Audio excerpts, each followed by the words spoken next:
अस्सलाम वालेकुम, मैं हूं मुनीज़ जहांगीर और आप देख रहे हैं प्रोग्राम स्पॉटलाइट। नाजरीन, पीटीआई की हुकूमत को तकरीबन 1 साल पूरा हुआ। आइए जायजा लेते हैं कि पीटीआई का पहला पार्लिमानी साल कैसा रहा।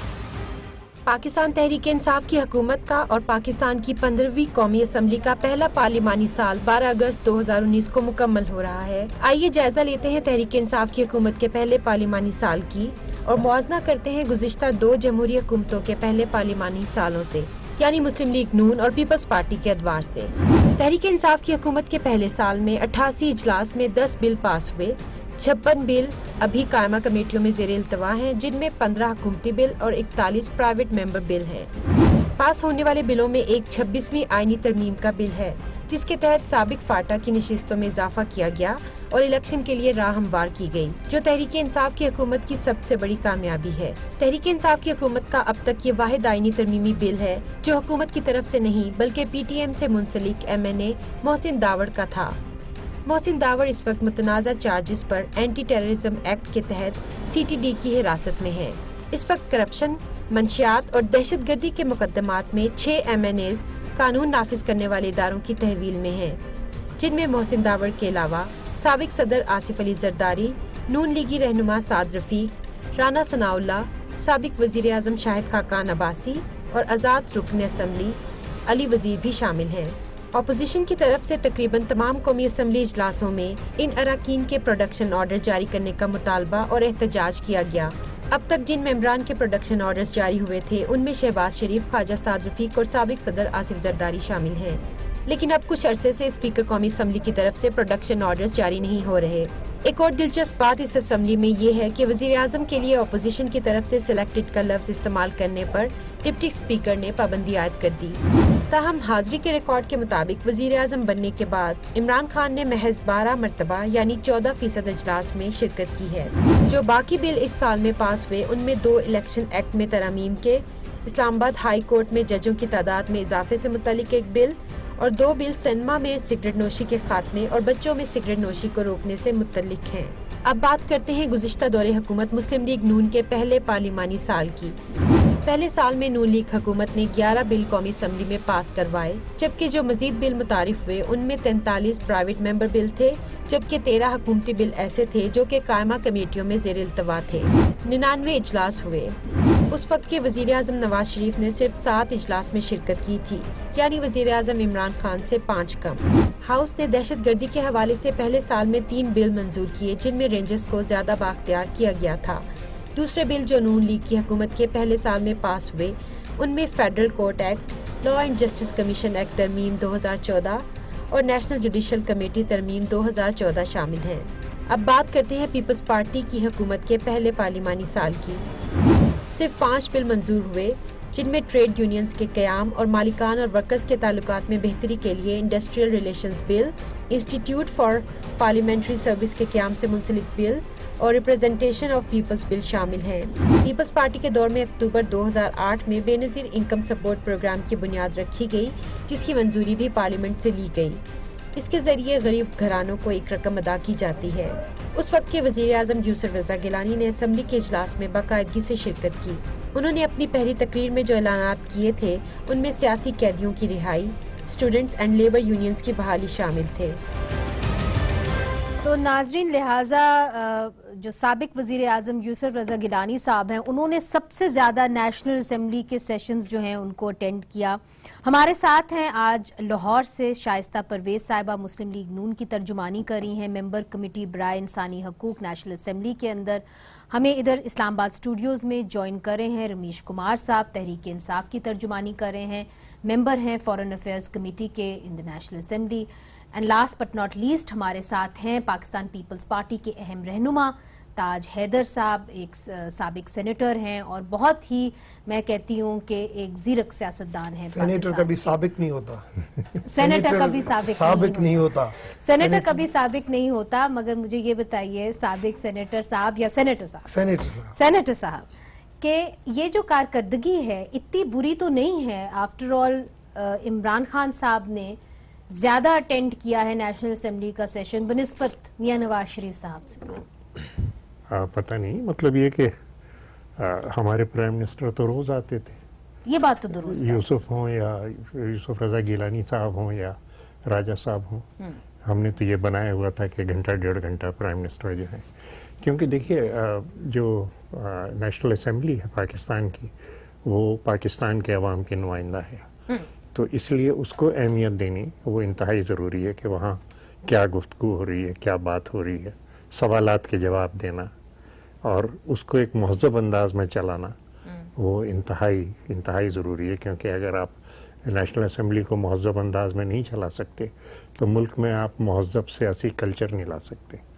اور چھوٹی چھوٹی باتوں پہ یہ اگر جھگڑے ہوتے رہے اور وہ اس طریقے سے گفتگو کی گئی کہ جس طریقے سے شاید پاکستان میں کہیں نہیں ہوتی، لیکن تو پھر یہ جو ایک منتخب ایوان ہے اس کا وقار گرتا ہے. اور اگر وقار گرتا ہے، یعنی 88 میں حکومت بنی، میں کیبنٹ میں گیا، میری امی نے ایک ہی بات کہی کہ دیکھو تاج، حکومت اقبال سے ہوتی ہے، لوگ تمہاری بات مانیں، تمہاری عزت کریں، حکومت زبردستی سے نہیں ہوتی. آپ کیا سمجھتے ہیں یہ زبردستی سے حکومت کر رہی ہے؟ نہیں، مطلب لوگ عزت سے آپ کی بات مانیں. اب یہ اللہ کی رمز ہیں، اللہ کے رمز ہیں. کسی کو پھانسی پہ چڑھا کے اتنی عزت دے دیتا ہے اور کسی کو وزیر اعظم بنا کے سب میں بدنام کر دیتا ہے. تو یہ اللہ کے رمز ہیں، یہ ہمیں سمجھنے چاہیے. ٹھیک، رمیش صاحب، جس طرح کے سینیٹر صاحب ایک بات کر رہے ہیں اور بات تو ان کی درست ہے کہ پاکستان پیپلز پارٹی کے جو وزیر اعظم رہے ہیں، وزرائے اعظم رہے ہیں، انہوں نے نیشنل اسمبلی کے سیشنز کو زیادہ اٹینڈ کیا ہے. کیا وجہ ہے کہ ہمارے وزیر اعظم عمران خان صاحب اور ہمارے پچھلے وزیر اعظم میاں نواز شریف صاحب اسمبلی میں نہیں جانا پسند کرتے؟ میں نے یہ نہیں کہا کہ زیادہ کیا، میں نے کہا کہ روز اٹینڈ کیا. روز اٹینڈ کیا. بہت زیادہ اٹینڈ کیا. اس چیز سے تو میں بالکل تاج حیدر بھائی کی بات کو سپورٹ کروں گا کہ عزت جو ہے وہ عہدے سے نہیں، کیریکٹر سے بنتی ہے، اس کے عمل سے بنتی ہے. اور عہدہ جس کو بھی مل جائے، کبھی آپ دیکھیں کہ وزیر اعظم بھی کہاں پہنچ جاتے ہیں، کبھی ایک عام آدمی بھی جو ہے کسی کے دلوں میں کیسے بیٹھ جاتا ہے. جنہوں نے پاکستان کا نام روشن کیا ہے اچھے لیول پہ، تو اس کی اور ریسپیکٹ ہوتی ہے عوام کے دلوں کے اندر. مگر اس بات سے ایگری نہیں ہوں کہ زبردستی، میں سمجھتا ہوں عوام خود ان کو بھیجتی ہے اور یہ ایک سسٹم ہے، ڈیموکریٹک سسٹم، اور اس کے تحت آتے ہیں اور اس کا جو قول اور فعل ہوتا ہے، اس کا جو طریقہ کار ہوتا ہے، وہ بتاتا ہے عوام کے. جیسے آج کچھ بھی ہو، آج جیسے اپوزیشن کچھ بھی کہے، مہنگائی ہوئی ہے، بالکل ہوئی ہے، انفلیشن ہے، لوگوں کے اندر پریشانی بھی ہے، مگر پھر بھی لوگوں کا فیتھ ہے. فیتھ میں کیوں آپ ہے؟ سے ایک بڑا برا نہ منائے گا، میں آپ سے ایک بڑا الگ سا سوال کرتی ہوں. دیکھیے، آپ لوگوں کا ایک بڑا طویل قسم کا پروگرام تھا پاکستان تحریک انصاف کے پہلے 100 دن، اب تقریباً 1 سال گزر چکے ہیں. آپ کا ایک اپنا بل ہے کہ آپ نے کرمنلائز کرنے کی کوشش کی ہے فورس کنورژن کو، جس کے اوپر کل وزیر اعظم صاحب نے بات بھی کی، تفصیلاً انہوں نے بات کی، انہوں نے کھل کے اپنی جو رائے ہے دی اور انہوں نے کہا کہ یہ اچھی بات نہیں ہے کہ زبردستی آپ کسی سے مذہب تبدیل کریں. آپ کا اپنا بل اس وقت ریلیجیس افیئرز کمیٹی میں سٹک ہے، کیوں؟ اس کی کیا وجہ؟ بہت ہی آپ نے ایسا کوسچن پوچھا ہے. ہر پولیٹیکل پارٹی کے اندر ایسے لوگ بیٹھے ہیں جو بہت ایکسٹریمسٹ، جس کی سوچ جو ہے نا وہ بہت زیادہ، شائستہ پرویز بھی اس کو سپورٹ کرے گی. جب میرا بل آیا، اس بل کے اوپر جو ہے وہ مجھے 99% مطلب پیپلز پارٹی نے سپورٹ کی اور ایک پیپلز پارٹی کا ایم این اے جو ہے اس نے سپورٹ نہیں کی، تو بلاول صاحب نے اس کو شوکاز ایشو کیا. اچھا، ایک ممبر کو کہ آپ کھڑے کیوں نہیں ہوئے، مجھے ایسے لوگ پارٹی کے اندر نہیں چاہیے جو ایسی ایکسٹریمسٹ سوچ رکھتے ہو. اس کو شوکاز ایشو کیا. ایک ایم این اے نے جو ہے سپورٹ نہیں کی. نون لیگ کے جو ہے وہ میں سمجھتا ہوں 70% لوگ جو ہے، شائستہ پرویز ملک ہر ایک کو کہہ رہی تھی کہ یہ بل ہونا چاہیے، سب لوگ سپورٹ کر رہے تھے.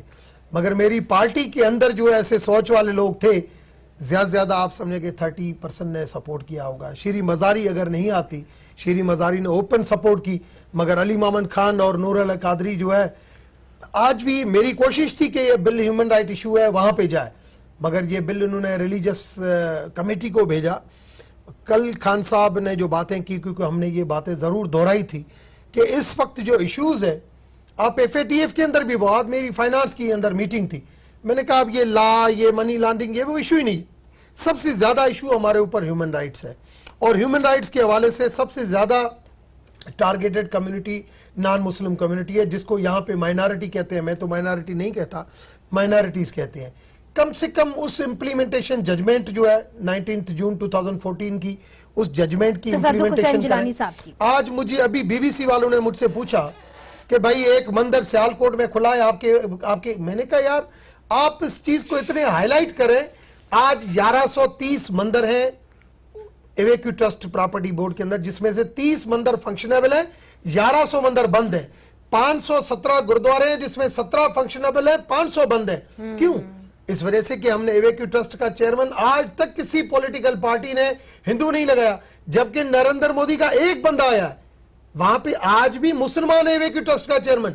वहां पे कोई ऐसी चीज नहीं होगी जो ऐसे हो। मगर आप ये कह रहे हैं कि पाकिस्तान पीपल्स पार्टी ने 99% आपको वोट आपको सपोर्ट किया और पीएमएलएन ने आपको 70% किया, आपकी अपनी पार्टी ने आपको 30% किया, यानी 60% आपके खिलाफ।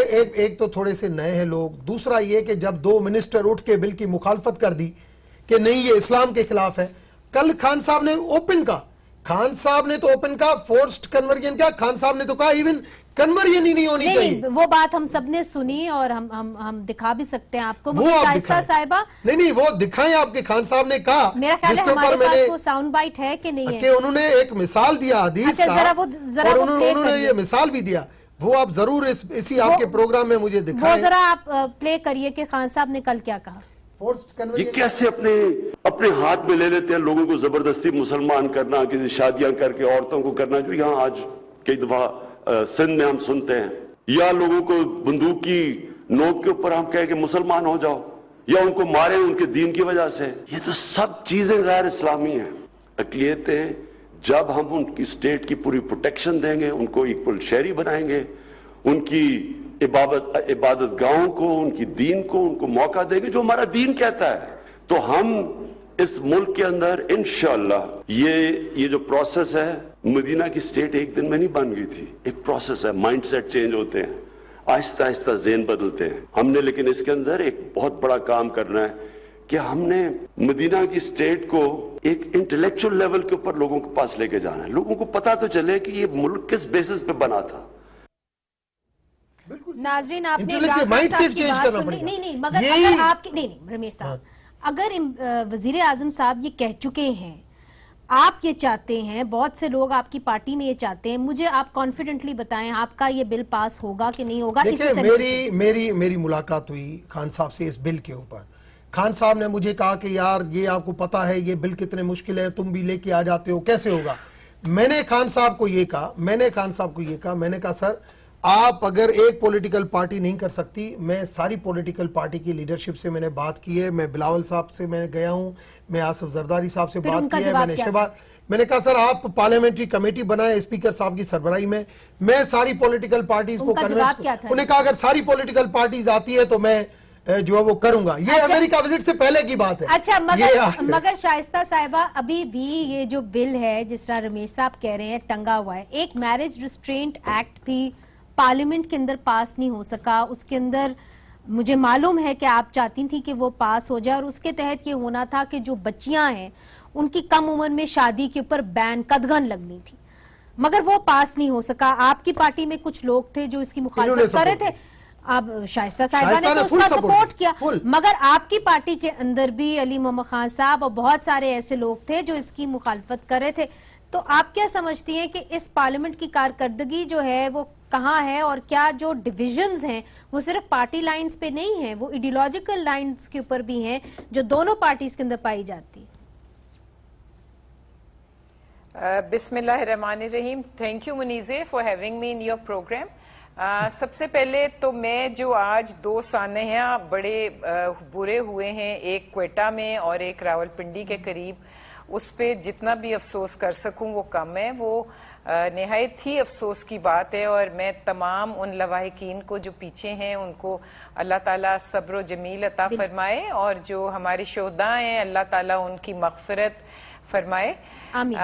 उसके बाद मैं आपको ये कहना चाहूंगी कि देखें ये है अफसोस की बात कि हम इस बिल को पास नहीं करवा सके, लेकिन देखें हुकूमत की तरफ से تو یہ چاہتے تھے کہ یہ بل کمیٹی کی طرف بھی نہ جائے، لیکن بڑی مشکل سے اور بڑی چیخنے اور چلانے اور کوشش کے باوجود اتنا ہوا کہ یہ بل کمیٹیز کو ریفر ہو گیا، ورنہ یہ شوٹ ڈاؤن وہیں ہونے لگا تھا.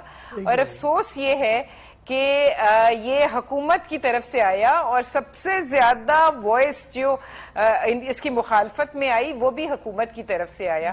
دیکھیں، میری یہاں اپنے بھائی سے ایک ریکویسٹ تھی کہ جب وہ یہ بل لا رہے تھے، میرا دل تھا کہ اس سے پہلے یہ تمام لوگوں پارٹیز کو آن بورڈ لیتے اور ٹیکنیکلی اس کو پہلے تھریش آؤٹ کیا جاتا اور پہلے دیکھا جاتا اور پھر یہ پیش ہوتا تو زیادہ بہتر تھا. لیکن دیکھیں، ابھی بھی ہمیں اکراس اپنے بھائیوں کو، بہنوں کو، میری تو آئی واز ویری سرپرائزڈ کہ کچھ بہنیں بھی میری پی ٹی آئی کی اٹھ کے اس کی مخالفت میں بڑی شدت سے بولی ہیں. تو ہمیں ان سب کو بھی سمجھانا ہے، اور یہ ہمارے سب کی بہتری ہے اس میں کہ دیکھیں، تجدید اسلام میں ہے کہ آپ دیکھیں جو چیزیں ایک لفظ ہے اس کے لیے کہ اس پہ ڈیلیبریشنز کریں اور وقت پہ ضرورت کے حساب سے اس کو بدلیں. تو یہ بھی وقت کی ایک ضرورت ہے جس کو ہمیں دیکھنا چاہیے اور اس پہ آگے بڑھنا چاہیے. تو مجھے امید ہے کہ کمیٹیز پہ اس پہ ڈسکشن ہوگی اور ہم اس کو لانے میں کامیاب ہوں گے انشاءاللہ. مگر تاج حیدر صاحب، جس طرح کے وزیر اعظم صاحب نے بھی کہا کہ جی ہم یہاں پہ ایک مدینہ کی ریاست بنانا چاہتے ہیں. یہ دیکھیے، یہ نہ بات کیجیے، یہ بہت بے ادبی ہو جاتی ہے کہ ہم ان کے نام لیں. کہ مدینہ کی ریاست جو تھی اس کی بنیاد معاشی مساوات پہ تھی، کہ سب برابر تھے اور ہم لوگوں کو، اور جس وقت اونچ نیچ پیدا ہوئی تو وہاں بھی مسائل جو تھے پیدا ہو گئے. آج دنیا کے تمام بڑے بڑے اکانومسٹ، اسٹائکلیٹس اور یہ وہ کتابیں لکھ رہے ہیں کہ انیکویلٹی میں اکنامک گروتھ نہیں ہو سکتی. حضور پاک نے یہ اس وقت کہا تھا کہ دیکھو معاشی مساوات، لا الہ الا اللہ کا مطلب ہے مساوات، آزادی، بھائی چارہ. یہ آپ کا پیغام اس وقت تھا. ہم اتنے کیئرلیسلی سے استعمال کر لیتے ہیں. میں سمجھتا ہوں کہ یہ بے ادبی ہے، اور کہنا نہیں چاہتا میں، لیکن جو کام ہو رہے ہیں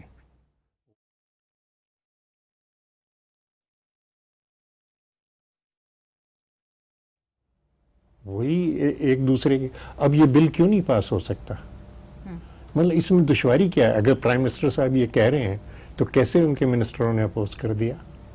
مطلب سندھ اسمبلی میں جو گورنمنٹ کی طرف سے بل آیا تھا، بیوروکریسی جان کو آ گئی، لا ڈپارٹمنٹ نے روک دیا، یہ کر دیا. یہ میرج ریسٹرینٹ بل جو سندھ میں پہلے پاس ہوا تھا، نہیں، ایک تو میرج کا ہے، دوسرا کنورژن کا ہے. کنورژن کا. ہاں، میرج کا تو ہو گیا بس. جو کنورژن کا ہے اس پہ لا منسٹری نے بڑی گڑبڑ کی ہے. وہ ہم نے سیدھا رستہ کیا، پرائیویٹ ممبرز بل بنا کے اور اسمبلی کے اندر ڈال دیا، یونینیمس پاس ہو گیا.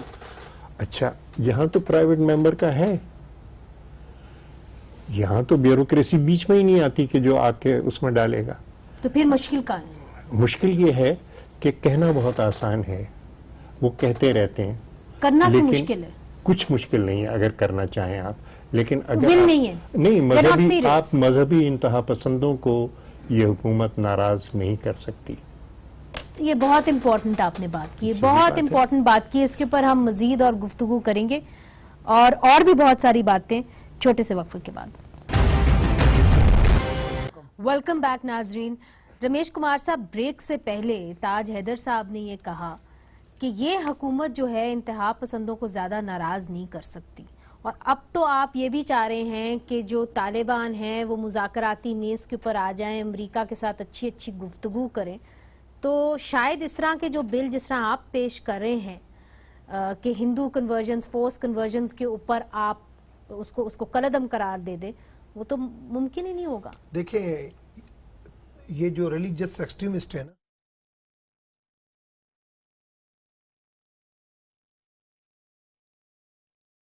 پیپلز پارٹی پہلی وہ جماعت تھی جس نے فورسڈ کنورژن کا بل پاس کیا یونانیمسلی سندھ اسمبلی میں.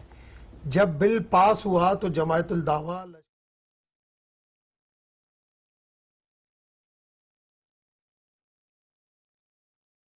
اب ہم نیکسٹ ہمارا سی ایم ہاؤس میں آ کے ہو رہا ہے، आसिफ जरदारी साहब खुद ने जमात इस्लामी के सिराजुल्लाह को फ़ोन किया कि मैं अभी चीफ मिनिस्टर को कहता हूं, वो एडवाइस गवर्नर को भेजता है, ये बिल हम वापस ले रहे हैं, आप इसको काल को वापस लें। और वो यूनानिमसली पास बिल सिंध चीफ मिनिस्टर की एडवाइस से वो बिल वापस आया। तो ये कहना ताज हैदर साहब का कि हम 5% जो लोग हैं जो इस मुल्क के अंदर अपनी पॉलिसी, अपनी सोच को जो हावी समझते हैं, तो उससे सारी पॉलिटिकल पार्टीज डरती है, उसमें कोई शक नहीं है। मगर अब वक्त चेंज हो चुका है, अब वक्त चेंज हो चुका है, इसमें कोई शक नहीं है कि मेरी पॉलिटिकल पार्टी के अंदर ऐसे बहुत ज्यादा लोग हैं, जैसे अभी मैंने बिल के अंदर भी बात की कि ऐसे बहुत सारे लोग हैं जिन्होंने इस बिल के लिए मुझे तो पता नहीं क्या कुछ कह दिया कि भाई आप हिंदू हो कि आपने ये बिल पेश कैसे किया। बात ये नहीं है, बात ये है कि अब हम जो हमारी जो पोजीशन है, मैं समझता हूँ दुनिया भी हमें देख रही है। आप देखेंगे। अच्छा, मुझे एक बात समझाइए कि आप अगर कंसेंसस बिल्ड करना चाह रहे हैं तो कैसे करेंगे जब आपने ऑपोजिशन के। मैं शाइस्ता साहिबा की जानिब जाती हूँ। शाइस्ता साहिबा, आपने जो क्वेश्चन किया उसका मैं जवाब दूं। मैं वापस आऊंगी इसी सवाल के ऊपर, मगर शाइस्ता साहिबा आप तो पिछली नेशनल असेंबली के अंदर भी थी। जी मैं आपको एक बात कहना चाहूं कि देखें, हम तो नहीं पास करा सके या क्या हुआ, लेकिन इस वक्त ये हुकूमत जो हर तरफ अपना इंप्रेशन दे रही है और जो कल भी उन्होंने तकरीर में बात कही, तो मैं सिर्फ ये कहना चाहती हूँ कि जी इमरान नियाजी साहब के कॉल और फेल में बहुत तसाद है। देखें उनके लिए क्या मुश्किल है, अगर वो बजट पास करवा सकते हैं तो अपनी पार्टी के मेंबर्स को बुलाएं और बताएं कि ये बिल पास होना है, तो सिंपल मेजॉरिटी, इनके पास मेजॉरिटी है ना, ये बिल विदाउट ऑपोजिशन भी ये पास करा सकते हैं। बात सिर्फ नियत की है और बात वही है जो ताज हैदर साहब ने की कि ये किसी को नाखुश नहीं करना चाहते। ये अमेरिका जाते हैं तो उनकी जबान बोलते हैं, पाकिस्तान में वापस आते हैं तो पाकिस्तान में जो जबान होती है वो बोलना शुरू हो जाते हैं। देखें इस्लाम में इज्तिहाद की इजाजत है, रीथिंक, और इस्लामिक ज्यूरिस्प्रूडेंस यहाँ मौजूद है, उसमें इस पे रीथिंकिंग हो सकती है, डिस्कशन हो सकती है, बशर्ते कि नियत हो। तो हमें पहले अपनी नियतों को ठीक करना है। नहीं, मगर मुझे ये बताइए ग्राउंड लेवल पे पोजीशन देखो। एक सेकंड रमेश साहब, ये आप पिछली नेशनल असेंबली के अंदर थी, इस नेशनल असेंबली के अंदर भी आप रही हैं, मगर आपकी पार्टी ने कम बिल्स पास की, इस पार्टी ने बनिस्बत एक साल में ज्यादा थोड़े से कर दिए हैं। क्या वो माहौल है कि जहां आप लोग अपना लेजिस्लेटिव काम ज्यादा कर सकें? हम तो आपको इसलिए वोट देते हैं कि आप आवाम के फलाह बहबूद के लिए काम कर सकें, क्या वो आप कर सकें? जी मुनीजे, हमने ऑनर किलिंग का बिल पिछली PMLN की हुकूमत ने ही पास किया, ऑल्दो उसके लिए भी बड़ा प्रेशर था। हमने अमेंडमेंट्स ऑन रेप भी पिछली हुकूमत ने पास किया है जी, उस पर बड़ा प्रेशर था।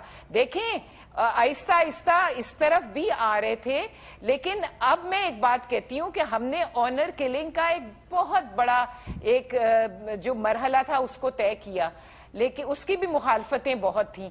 लेकिन अब ये काम 16 ये जो उम्र का है ये इन्होंने पेश किया, इस पे इनके साथ मेजॉरिटी ऑफ द ऑपोजिशन इनके साथ खड़ी है, बशर्ते ये अपनी हुकूमत को मना लें तो इस बिल को पास करने में कोई मुश्किल नहीं होगी। मैं ये कहना चाह रही हूं। ग्राउंड लेवल पे मेरी बात सुने, ग्राउंड लेवल पे मैंने हर पॉलिटिकल पार्टी के लीडरशिप से बात की है, उन्होंने कहा है ये बिल तब हो सकता है जब सारी पॉलिटिकल पार्टी इसके ऊपर कंसेंसस पैदा करेंगी, फिर रिलीजियस एक्सट्रीमिस्ट भी खामोश हो जाएंगे। सारी कोई पॉलिटिकल पार्टी इंडिविजुअली इसको अपने कंधों के ऊपर नहीं लेना चाहती, चाहे फोर्स्ड कन्वर्जन का बिल हो, चाहे ये चाइल्ड मैरिज प्रोटेक्शन वाला, दोनों बिलों के अंदर। तो इस वजह से मैं सारी पॉलिटिकल पार्टीज के पास बात सुने शाइस्ता साहिबा, क्योंकि मुनीजे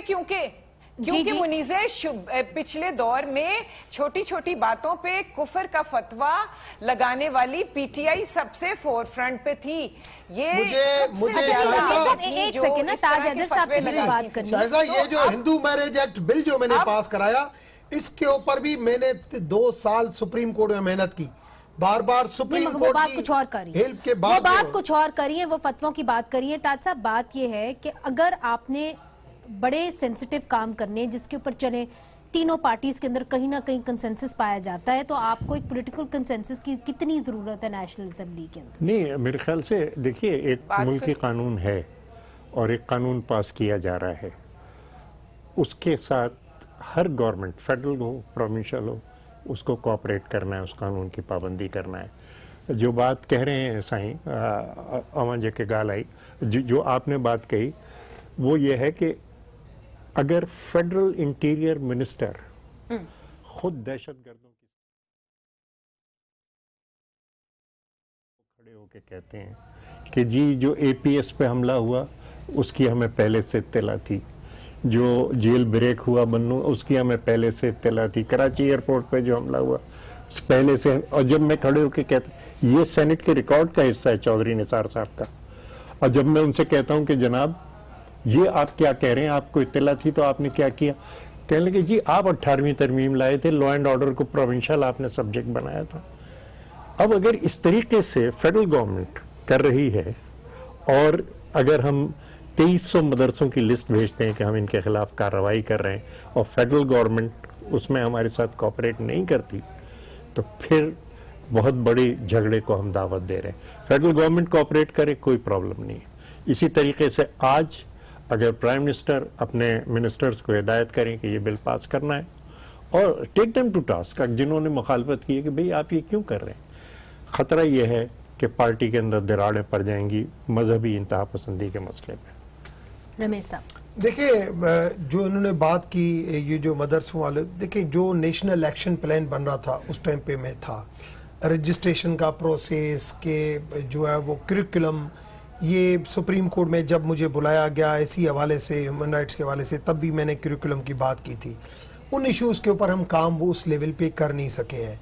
सिंध के अंदर कुछ काम हुआ है, करिकुलम रिवाइज भी हुआ। ये कह रहे हैं कि अगर आपने इसको वाकई में जड़ से उखाड़ना है और अब FATF भी आपको ये कह रही है, तो फिर फेडरल गवर्नमेंट को और प्रोविंशियल गवर्नमेंट को इकट्ठे मिलकर काम करना है, ऐसा ही है ना जी? देखिए माजी में भी ये नेक्टा वगैरह जो काम किया इस लेवल पे किया और आज भी इस हवाले से, क्योंकि इस हवाले से, मगर मुझे थोड़ा सा ये है कि नेशनल एक्शन प्लान जब कोई ऐसी चीज होती है, टेररिज्म बढ़ता है तो हमारी चीजें एक्टिव हो जाती है, फिर वो स्लो हो जाती है। उस नेशनल एक्शन प्लान की 20 पॉइंट एजेंडा में ये मेन एजेंडा जी शाइस्ता साहब, इसके ऊपर इम्प्लीमेंटेशन तेजी से होनी जी शाइस्ता चाहिए साहब, और ये ठीक है वो तो होना चाहिए, wishes can be horses. Shaista साहब, मेरा एक सवाल है कि देखें जो कुछ भी काम हुआ, जितना भी हुआ, थोड़ा बहुत जो भी हुआ वो पिछली दौरे हुकूमत में ही हुआ। मुझे मेरे भाई से ये पूछ के बताएं कि नेक्टा का एक भी सेशन कोई हुआ है, एक भी कोई नेशनल एक्शन प्लान पे माजी में भी नेक्टा ने काम नहीं किया, अभी भी नेक्टा ने बात की जैसे माजी थी वो नहीं वो कह रही है कि अभी एक भी सेशन हुआ है कि नहीं, इसका तो जवाब दें। माजी में भी देखे एक साल में एक भी नहीं, ये लोग हर बात पे माजी पे चले जाते हैं, माजी पे तो बहुत काम हुए थे। कौन जो है वो 14 पॉइंट्स नहीं, इंटीरियर मिनिस्ट्री को पाकिस्तान है ना, नई बात करे ना, माजी में क्यों जाते हैं? रमेश एक सुन तो लेना, तो नहीं करूंगा ना कि चौधरी निसार ने अच्छा नहीं चलाया, अभी अच्छा चला है, लाजमी है। पासपोर्ट देखें, नेक्टा देखें, नादरा देखें, चौधरी निसार ने एक ऑनेस्टी के साथ काम किया है और उसको हम अप्रिशिएट करते हैं आज भी, मैं तो करता हूँ, मैं तो कभी भी उसकी मुखालफत नहीं करता। नहीं मगर वो सवाल कुछ और करिए जी शाइस्ता साहब। मैं यही कह रही हूं कि देखें तमाम काम नहीं हुए, लेकिन 14 पॉइंट्स में से 7-8 हुए तो सही, कुछ तो हुआ। ये मुझे बताएं, इतना सीरियस इशू है और दहशतगर्दी ने दोबारा सर उठा लिया है। हमने आज साल तक सिवाय एक दूसरे को ब्लेम करने के कि इन्होंने ये किया, इन्होंने ये किया, इन्होंने ये किया, मुझे बताएं इन्होंने कोई एक दफा भी नेक्टा की मीटिंग कॉल हुई है, कुछ पूछा है कि किस तरह आगे बढ़ना है, क्या करना है, ये क्या हो रहा है? देखें सिर्फ ब्लेम गेम, पूरा साल गुजर गया है। मुनीजे, इनसे पूछें कि what are their achievements in this year, what have they delivered. नहीं, इन्होंने फाटा का इलेक्शन तो करा लिया, उसकी सीटें भी बढ़ा दी, मगर उसके बाद जिन्होंने पेश किया था बिल उनको आपने जेल में डाल दिया। मगर परफॉर्मेंस के हवाले से एक साल की जो आपने दी है।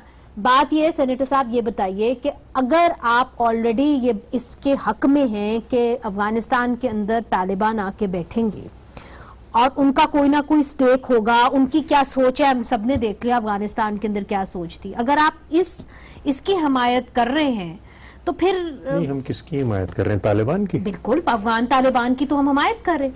وہ گورنمنٹ کر رہی ہے اور وہ امریکنز کر رہے ہیں.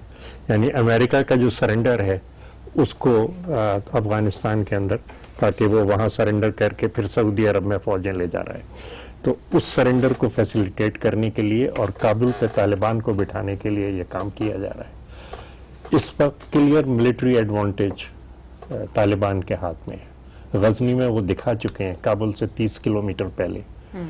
میں اگر ملٹری ان کا کمانڈر ہوتا تو میں ہر چیز پہ ایگری کر کے ایک چیز نہیں کرتا. I would move my forces on Kabul. My question is کہ اگر وہاں پہ طالبان اگر آتے ہیں حکومت میں, اس کا براہ راست اثر پاکستان میں تو ہوگا انتہا پسندی کے اوپر. ہم دعا کرتے رہیں گے, لیکن ایک کوارڈریلیٹرل پیکٹ ہے پاکستان کا, افغانستان کا, چائنا کا اور تاجکستان کا, اور اس قسم کے ایگریمنٹ سینٹرل ایشیا میں کامیاب ہوئے ہیں. مذہبی انتہا پسندی کرش کی گئی ہے وہاں پہ, سنکیانگ کے اندر کرش کی گئی ہے. اس کی طرف ہم نہیں دیکھ رہے, کسی اور وجہ سے کرش کی, نہیں کسی اور وجہ سے کرش کی, اس کی طرف ہم نہیں دیکھ رہے کہ ایک کوارڈریلیٹرل ایگریمنٹ ہے which is a success story.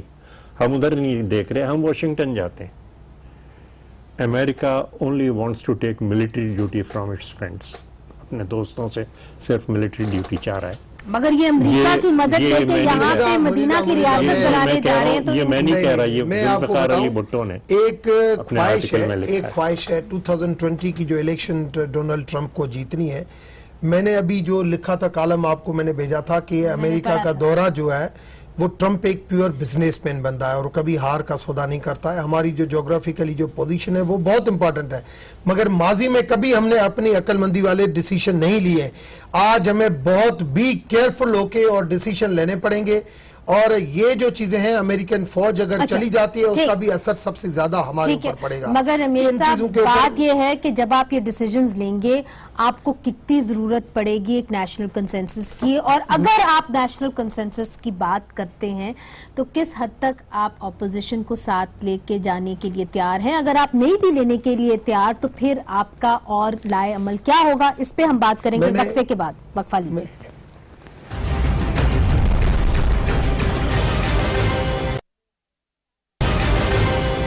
Welcome back ناظرین. آپ نے دیکھا ہوگا کہ کس طرح عرفان صدیقی جو سابق مشیر ہیں نواز شریف صاحب کے, ان کو کس طرح کرائے داری کی ایکٹ کے اوپر حراست میں لیا گیا اور پھر ان کو اتوار کے دن اس طرح رہا کر دیا گیا. حیرت انگیز بات یہ ہے کہ ان کو کرائے داری کے ایکٹ کے اوپر گرفتار تو کیا گیا, مگر جو ان کے اوپر سیکشن لگایا گیا وہ سیکشن 188 اور 144 تھا. 188 میں آپ کو سنا دیتی ہوں, وہ ہے disobedience to order duly promulgated by public servant, اور 144 ہے joining unlawful assembly armed with deadly weapon. تو عرفان صدیقی صاحب سے میں نے پوچھا کہ وہ کون سا اتنا خطرناک اسلحہ لے کے گھوم رہے تھے اور پبلک سرونٹ ہوتے ہوئے بات نہیں سن رہے تھے کہ ان کو یکدم گرفتار کر لیا گیا اور پھر ان کو یکدم اتوار کے دن اس طرح رہا کر دیا گیا, جبکہ پہلے ان کو کہا گیا تھا کہ یہ بیلیبل اوفینس ہے مگر ہم آپ کو رہائی نہیں دیں گے. تو آئیے سنتے ہیں کہ انہوں نے کیا کہا.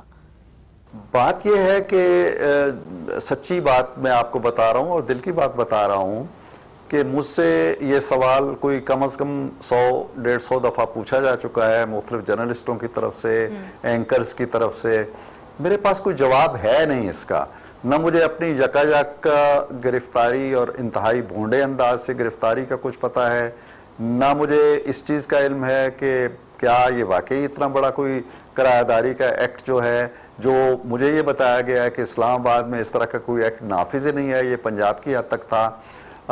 تیسرا یہ کہ چلیں 144 کے تحت شاید کوئی نئی چیز انہوں نے نکالی ہو کہ جی یہ کرایہ نامہ کا اندراج جو ہے یہ بڑا ضروری ہے, جبکہ میرا گھر نہیں ہے, میرا اس سے کوئی لین دین نہیں ہے, وہ 50 ایئرز اولڈ میرا بیٹا ہے, انڈیپینڈنٹ اس کی لائف ہے. اینی ہاؤ, تو مجھے نہ اس کا پتہ چلا کہ مجھ پہ الزام کیا لگا ہے, مجھے 20 گاڑیاں رات کو آ کے اٹھا کے کیوں لے کے گئی ہیں, مجھے اگلے دن ہتھکڑی کیوں ڈالی گئی ہے, مجھے کنڈیمڈ پریزنرز کے سیل میں کیوں رکھا گیا ہے. ان میں سے کسی سوال کا جواب میرے پاس نہیں ہے, اور اس سوال کا بھی جواب نہیں ہے کہ مجھے کیوں چھوڑا گیا. मगर इरफान सिद्दीकी साहब जरा ये बताइएगा कि आपकी गिरफ्तारी के पीछे आखिरकार पाकिस्तान तहरीक इंसाफ का हाथ था कि नहीं था, इसलिए चूंकि स्पीकर कौमी असेंबली ने तो खुद ये कह दिया है कि जी उन्होंने फोन करके वजीर दाखिला को कहा कि जी किस तहत आपने इनको गिरफ्तार किया और आपको पुलिस के इस्लाहात करने होंगे इस मामले पर। मेरी ये आदत नहीं है कि मैं आम सियासी अंदाज में किसी पे इल्ज़ाम धरूं और किसी के बारे में कहूं। अगर वज़ीर आज़म ये फरमाते हैं कि उन्हें इसका इल्म नहीं है और ये हथकड़ियाँ लगने और ये वो उन्हें दुख हुआ है, तो मैं उनकी बात मान लेता हूँ। अगर वज़ीर दाखिला ये फरमाते हैं कि उनके इल्म में नहीं है और नून ने कर दिया या पता नहीं किसने कर दिया, मैं उनकी बात भी तस्लीम कर लेता हूँ, ना उन पे इल्ज़ाम रखता हूँ ना उन पे रखता हूँ। लेकिन फिर मैं ये कहता हूँ कि किसी ने तो किया ना।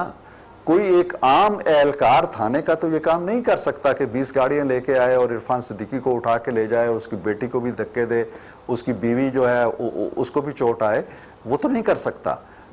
रमेश साहब, इससे पहले कि मैं शाइस्ता की तरफ जाऊं, मुझे ये बताइए कि आपकी पार्टी इसकी कोई तहकीकात करेगी कि जी आखिरकार ये किसने जो है ये किया था, इसलिए चूंकि जो लोअर पुलिस एहलकार हैं, जो लोअर ऑफिशियल्स हैं, वो कह रहे हैं कि जी आप बिला वजह हमें आप बरतरफ करें, हमने तो कुछ नहीं किया।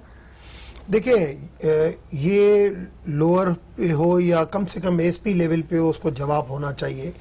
और ये परसों ये डिस्कशन में आई जब आलमगीर वाला मसला सिंध वाला आया ना, बिल्कुल बिल्कुल बिल्कुल, उस टाइम पे ये आए और उन्होंने कहा एडिशनल आईजी और आईजी। मैंने कहा नहीं, आप एसपी लेवल पे चाहे इरफान सिद्दीकी का मैटर हो, चाहे अपना ये आलमगीर वाला मैटर हो, कम से कम एसएचओ नहीं एसपी लेवल पे बताए। एसएचओ को ताकत ही नहीं है कि इस किस्म की तहकीकात होगी। मैं समझता हूं अगर हमें आगे सिस्टम को बेहतर करना है, रिफॉर्म करना है, मैं आज इस वजह से कहता हूं, मैंने आपने जो पहले जो क्वेश्चन था कि भाई मिलके, क्योंकि मुल्क जिस क्राइसिस से गुजारा है ना, police reform, judicial reform, foreign policy, diplomacy reform, economical reform, ये सारे रिफॉर्म तब होगा जब यहाँ पे मंडेलावियन आएगी। और मंडेलावियन ये था कि उसने गोरू को, और ये मैंने लिखा उसके ऊपर रिकंसिलिएशन की थी। शाइस्ता साहिबा, बात यह है कि इजाज शाह साहब जो वजीर दाखिला है हमें नजर नहीं आते, मगर एक तरीके से स्पीकर कौमी असेंबली ने उनसे ये सवाल किया कि ये क्या हो रहा है। तो आप क्या समझती हैं कि क्या वजीर दाखिला और जो पाकिस्तान तहरीक इंसाफ की लीडरशिप है वो एक ही पेज पे नहीं है इस मामले में? देखिए मुनीज़े, मैं तो सिर्फ पाकिस्तान की हालत पे और मैं सख्त तशवीश में हूँ, क्योंकि ये कैसी हुकूमत है कि जिसे नहीं पता चलता कि उसका प्राइम मिनिस्टर जो है उसको उनकी बेगम बताती हैं कि आप प्राइम मिनिस्टर हैं। डॉलर का रेट चलता है तो उनको प्लीज लेट मी टॉक जी। तो उनको अखबार टीवी से पता चलता है कि डॉलर चढ़ गया और रुपया गिर गया है बेइंतहा। ये कैसी हुकूमत है कि मरने के बाद भी हथकड़ियां लगी होती हैं? ये कैसी हुकूमत है कि प्रोफेसर्स को हथकड़ियां लगा के लाया जाता है? ये कैसी हुकूमत है कि आप जो आपके अभी अंडर ट्रायल हैं, जिस पे अभी फर्दे जुर्म नहीं आए दुआ, उनको आप हथकड़ियां लगाकर उनको तजलील की जाती है, उनको जलील किया जाता है, आप लोगों की पगड़ियां उछालते हैं।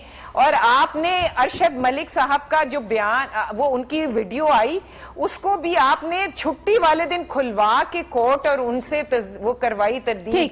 और ये कैसी हुकूमत है कि आप मेरी बात सुने, इरफान सिद्दीकी साहब को जो उनकी जबानी आपने सुन लिया, जिस तरह उनकी तजलील की गई, उसका भी नहीं उनको पता चला। नहीं, मगर मेरे पास वक्त बिल्कुल वक्त की किल्लत है, बिल्कुल आखिरी कुछ और आप मुझे बताएं।